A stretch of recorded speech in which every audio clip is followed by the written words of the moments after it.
Retrouvez votre émission Au Passage des Artistes sur Arsène Radio. Arsène Radio, tous les jours, du lundi au vendredi à 19h30. Ne manquez pas vos artistes préférés dans l'émission Au Passage des Artistes sur Arsène Radio. Arsène Radio. L'artiste que j'ai le bonheur d'accueillir au Passage des Artistes s'appelle Alexandre Pelle, rempli d'humour. On va essayer d'aller faire un petit tour avec lui. Alexandre, bonjour. Bonjour Jazia. Ravi de t'accueillir au Passage des Artistes. Mais ravi enfin qu'on puisse se voir en vrai, parce Voilà. qu'on se connaît sur notre photo de profil de Facebook, mais on se connaissait pas pour de vrai. Exactement. Voilà. Écoute, moi je suis ravie de t'accueillir. On va parler humour. Puis par cette grisaille à Paris, ça nous fera du bien. Eh ben, avec grand plaisir. On parle, alors on va parler un peu de ton parcours, bien évidemment. Oui, mais bien sûr. Parce que en essayant de travailler un peu, parce que ça m'arrive. Oui. Ah oui, d'accord. Okay, oui, ça m'arrive, okay, ça m'arrive, j'avoue.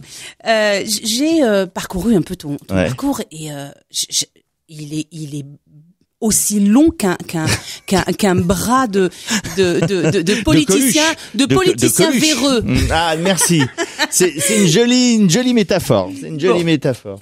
Alors, dis-moi, comment les choses ont commencé pour toi? Les choses ont commencé, j'ai commencé avec Les Nuls, avec Dominique Farrugia, Alain Chabat, Chantal Lobby et sur Canal+. Et tu commences fort, hein. Et je commence très très fort. Ensuite, je suis auteur historique des Guignols. Je retourne travailler avec Les Nuls encore 4-5 ans, je crois, jusqu'à l'émission culte Les Nuls, l'émission.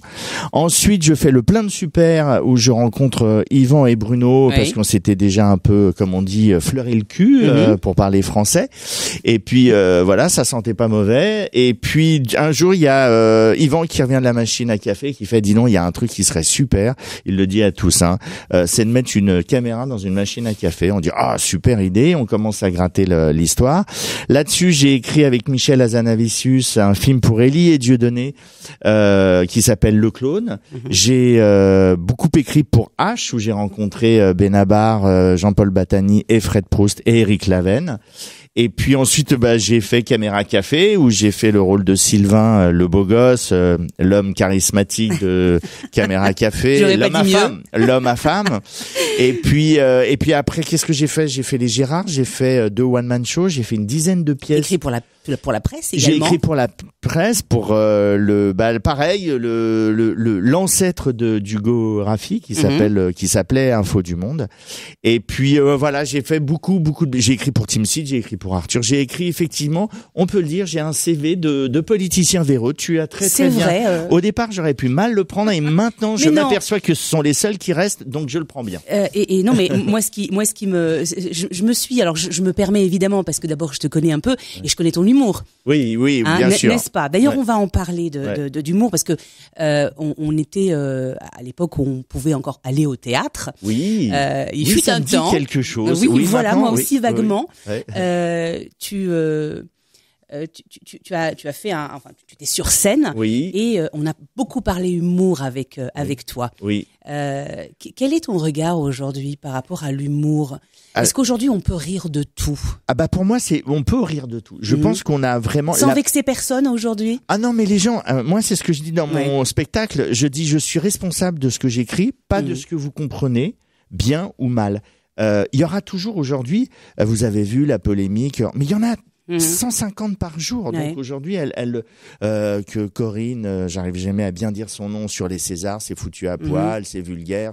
Moi, j'ai trouvé ça très drôle. J'ai trouvé ça extrêmement gonflé. Et je trouve en plus que cette femme qui fait 7-8 millions de téléspectateurs sur Marlowe, elle a le cran, le courage, et je déteste dire les couilles, puisque les femmes en ont tout autant que les hommes, si ce n'est plus, de se mettre en danger et de se faire invectiver par les réseaux sociaux ou par le reste. Mais je trouve ça formidable. Moi, je pense qu'on a le droit de tout dire. Comme dit Riss, au procès de Charlie Hebdo, quand on ne pratique pas une religion, on n'est pas tenu par ses interdits. Et je pense qu'aujourd'hui, c'est aux humoristes de faire ce qu'ils veulent et sincèrement s'il y a des Coluche, mais s'il y a aussi des proches, mais s'il y a aussi des Kev Adams, et s'il y a l'humour, il est multiple, il est pour tout le monde. Et vraiment, si vous aimez pas Coluche ou des proches, il y a Kev Adams, il y a Gad Elmaleh qui font des choses très bien, et je ne comprends pas les gens qui hurlent sur qui aboie au lieu d'aimer. Moi, j'aime pas le coca, j'en bois de temps en temps et je préfère boire de la badoie. Je suis désolé, je vais pas invectiver les gens qui aiment le coca 112 ans. Je fais bien ce que je veux et on est dans une époque absolument formidable, c'est qu'on a le droit, je trouve, de tout dire. Ce qui a changé par rapport à mon époque, c'est-à-dire que quand nous étions sur Canal+, on avait une chance, c'est qu'on avait une direction qui nous soutenait.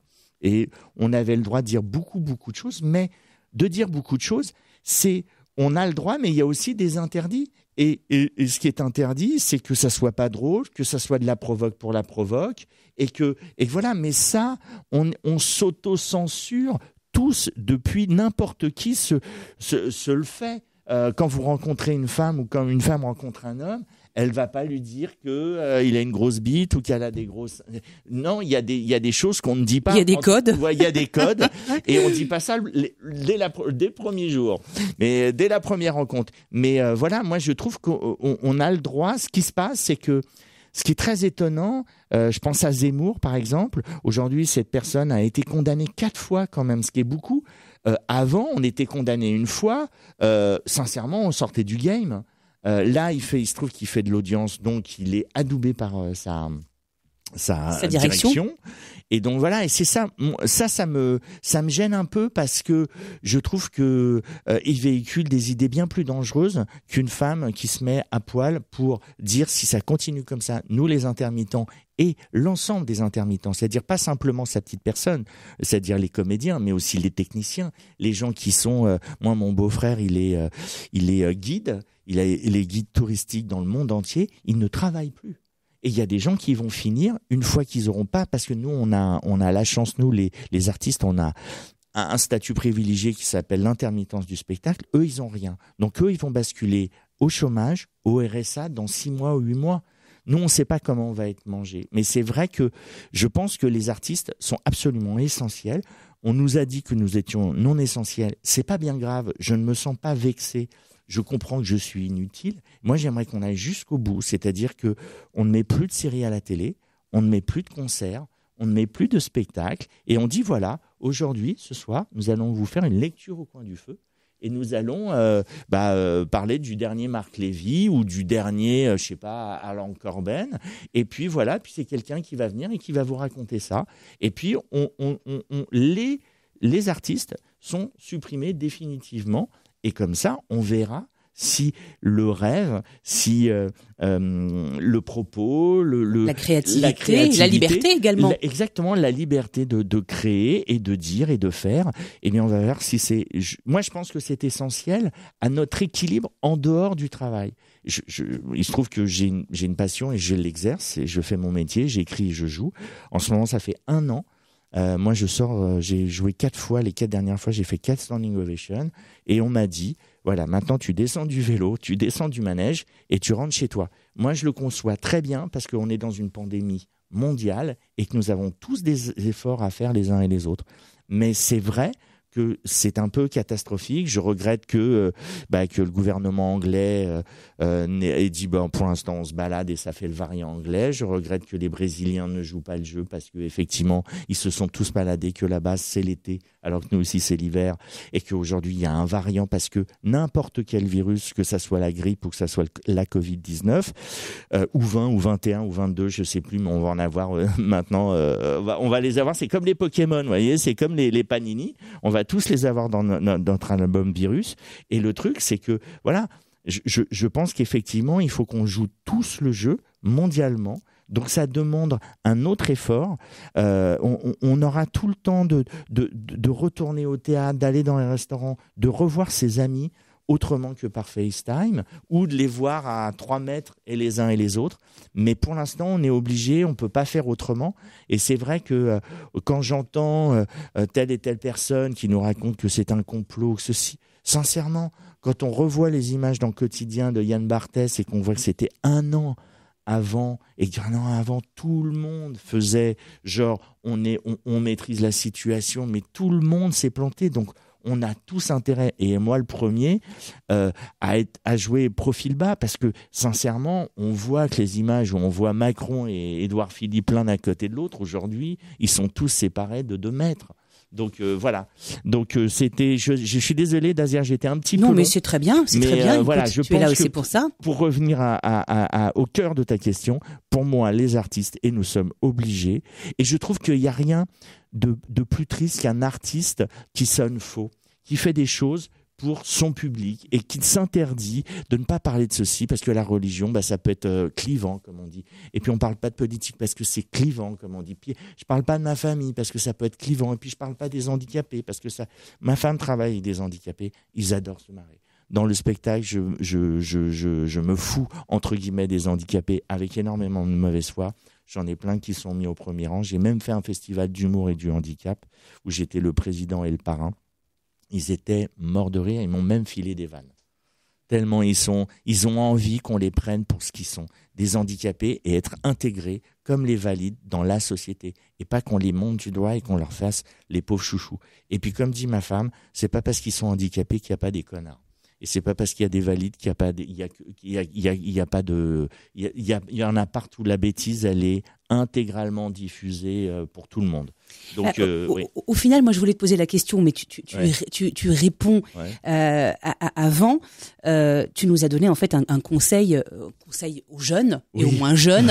En tout cas, ceux qui veulent faire de l'humour et rire de tout. Oui, et puis surtout, c'est bien ça. Oui, et puis surtout, c'est pas une obligation. Mais je trouve que quand on est un artiste de scène, on a une obligation, c'est d'être sincère, c'est d'être bosseur, c'est de travailler.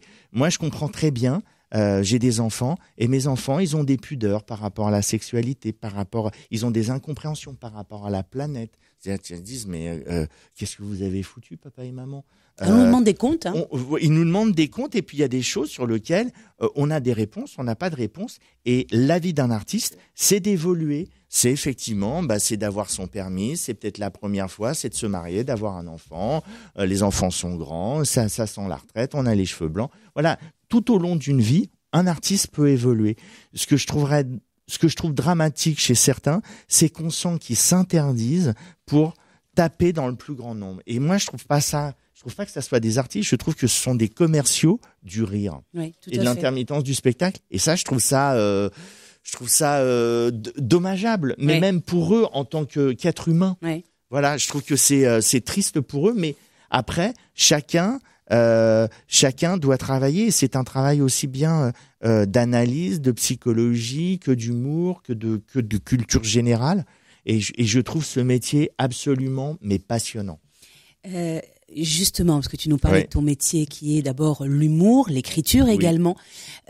Tu t'inspires de quoi? Surtout aujourd'hui, on s'inspire de quoi? Parce qu'on est quand même dans on va dire une atmosphère assez anxiogène. Tu t'inspires de quoi aujourd'hui pour écrire? Déjà, moi, il y a un truc qui me fait hurler de rire, c'est la loose. C'est-à-dire que vraiment toutes les faiblesses humaines me font rigoler. On passe notre temps à nous expliquer qu'il faut qu'on soit des winners, qu'on soit des mecs comme ça et des nanas super. Et puis la nana, il faut qu'elle soit des battantes. Et puis les mecs, il faut que ça soit des battants. Et en fin de compte, on s'aperçoit qu'on se prend les battants des portes. La plupart du temps dans notre vie, on a de temps en temps, on a un alignement des planètes tous les 3-4 ans. Et le reste, effectivement, on se bat et on échoue. Et c'est ça qui m'amuse. Moi, j'avoue que très sincèrement, je ne comprenais pas quand je n'étais pas papa, je ne comprenais déjà pas comment la planète tournait. Aujourd'hui, à l'âge que j'ai la certitude que seules les forces de l'argent gouvernent tout et que quand on voit que le PDG de Danone se fait virer, alors qu'il a essayé de faire quelque chose d'un peu social, je connais pas j'ai pas tous les tenants et les aboutissants et les aboutissants, mais ce qui est sûr, c'est qu'il s'est fait virer parce qu'il faisait pas assez de profit. Je trouve que cette planète est dingue et folle. Et j'aimerais bien, quand j'étais petit, j'espérais qu'il y ait plus d'hôpitaux et que les gens soient moins malades et tout. Donc encore aujourd'hui, j'ai cette espérance. Et quand j'entends qu'à Dunkerque, il y a 80 lits en réa pour une ville qui fait 200 000 ou 150 000, on se dit, mais c'est quoi le chiffre? Mais c'est quoi toute cette souffrance? Que ce soit le président Sarkozy, Hollande ou Macron, ils ont refusé des sommes. Les hôpitaux demandaient 1,3 milliard d'euros. Buzyn s'est fait retoquer 2 fois quand elle était ministre de la Santé, ses budgets. Maintenant, ils vont dépenser 13 milliards. Si on avait donné juste 5, on aurait pu gouverner. Je pensais que c'était prévoir. Je pensais pas que c'était simplement écoper tout le temps la flotte qui sortait d'un bateau qui allait couler. Et c'est ça que j'ai du mal à la fois à comprendre. Et j'avoue que très sincèrement, au-delà de mon propos qui est plutôt sérieux, moi, mon truc, c'est de distordre cette réalité et d'en faire quelque chose de drôle sur un terreau. C'est un peu le petit tas de fumier. Et là-dessus, j'espère qu'il y aura une petite fleur qui s'appelle de l'humour. Et alors, justement, puisqu'on parle de créativité, est-ce que tu as des projets d'écriture, un scénario, alors, pourquoi pas un seul en scène? Alors, il se trouve que j'ai mon deuxième seul en scène qui a marché très bien jusqu'à présent. Mon troisième est mis en scène d'ailleurs par Caroline Mansart, oui. Voilà, qui est lilloise et que j'embrasse très fort, et puis et qui m'a donné elle beaucoup d'énergie pour faire ce spectacle, et je lui suis infiniment reconnaissant. Et le truc, c'est que j'ai déjà écrit 3, ce qu'on appelle des séquenciers, 2 séquenciers de 20 pages et un séquencier de 50 pages. Ça, c'est pour le cinéma. Mon troisième spectacle est écrit et j'ai beaucoup de matière déjà, et je réécris un peu tous les jours. Donc, je continue. Là, en ce moment, j'écris pour une série. Je ne peux pas vous dévoiler laquelle, mais c'est une série le sujet, c'est de l'humour, pareil, c'est de l'humour et c'est du programme court. Et voilà. Et puis, voilà, j'ai d'autres projets à côté, mais je préfère ne pas en parler par superstition, la plus idiote possible. Tu me permettras à ce moment-là de te réinviter pour venir en parler, n'est-ce pas? Est-ce que parce qu'on t'a aussi connu à travers ton personnage, bien sûr. Sylvain. Ouais. Est-ce que tu as des projets de retour sur cette série Pas à ma connaissance pour l'instant. Je sais qu'il y aurait une possibilité. Enfin, Bruno en a parlé, je crois. Bruno Solo en a parlé.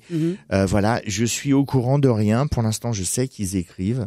On va les laisser œuvrer.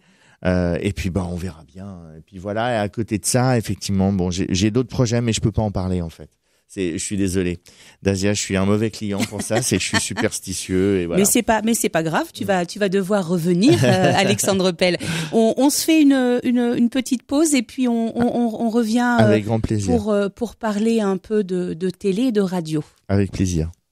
Vous écoutez Silver Radio. Nous sommes toujours en compagnie d'Alexandre Pell au Passage des Artistes. Alors, Alexandre Pell, on va parler dans cette balade au Passage des Artistes de ton parcours également d'animateur radio et télé. Oui. Comment est-ce qu'on tombe dans la marmite, j'ai envie de te dire? On tombe dans la marmite. Moi, j'ai fait un jeu qui s'appelait Passe à ton voisin, qui date maintenant des 24 ans, donc ça nous rajeunit. Voilà, on m'a demandé de faire des essais. Pourquoi, je ne sais pas, et je leur ai dit que j'étais pas animateur et que la seule chose que je pouvais apporter moi, c'est ma personnalité et mon bagou. Et il se trouve que c'est ce qui leur a plu et c'est pour ça que j'ai fait ça et j'ai adoré faire ça. C'était une mission d'une demi-heure, je crois. C'était le principe du téléphone arabe, sauf qu'on ne devait pas. C'était des équipes de filles, d'un côté des filles, d'un côté des garçons, et elles avaient des casques et elles devaient faire deviner un mot à son voisin, ça s'appelait Passe à ton voisin, et ainsi de suite. Et ça devenait de plus en plus difficile puisqu'on n'avait pas le droit de dire le mot qui avait été prononcé par l'un ou l'une des candidates. Donc ça, c'était super parce qu'il y avait à peu près 20 minutes d'improvisation et c'était un gros bordel et la production a été super. Et je remercie encore Childéric Muller à la fois de m'avoir coaché, d'avoir fait un boulot d'enfer parce que ils ont pas du tout touché à ma personnalité, mais ils ont vraiment amélioré tout le côté que je connaissais pas, qui était l'animation. Voilà, donc ça c'était vraiment top. Ensuite, j'ai fait de la radio, j'ai fait sur Europe 2, ça aussi ça nous rajeunit pas. Ouais. Et ils devraient toujours s'appeler Europe 2, maintenant ils s'appellent Virgin Radio. Je faisais une matinale, c'était On ne plaisante pas, on ne plaisante pas, déjà ça voulait s'appeler on peut pas rire de tout. Et puis le titre était déjà déposé, donc on a fait on ne plaisante pas. C'est une émission qui a duré quand même pas mal de temps, ça dure entre 2005 et 2013. Non, ça c'est 2005-2006 et ensuite de 2010 2010 à 2014 ou 2015, j'étais chroniqueur, enfin j'aime pas bien le mot, mais animateur chroniqueur sur Bel RTL, et j'allais 1 à 2 fois par mois en Belgique et je faisais le français prétentieux qui expliquait la vie, le monde, la sémantique et la pataphysique à ces pauvres petits Belges qui étaient ridicules, et c'était génial parce que c'était c'était vraiment une bande de potes. C'était un peu l'esprit grosse tête entre guillemets, mais on répondait pas à des questions, on répondait simplement à des anecdotes qui étaient vraies, et c'était vraiment la récréation, quoi. Et on fait de la télé et de la radio différemment aujourd'hui? Du peu que j'en sache, je crois qu'on fait de la télévision avec des gens qui plaisent bien à TF1. Donc aujourd'hui, on a Vianney qui est à The Voice, qui fait les Restos du Cœur, qui va faire la chanson découverte, la chanson mystère, le machin. Donc je pense qu'effectivement, le rôle de l'animateur a pas beaucoup changé, mais il a évolué.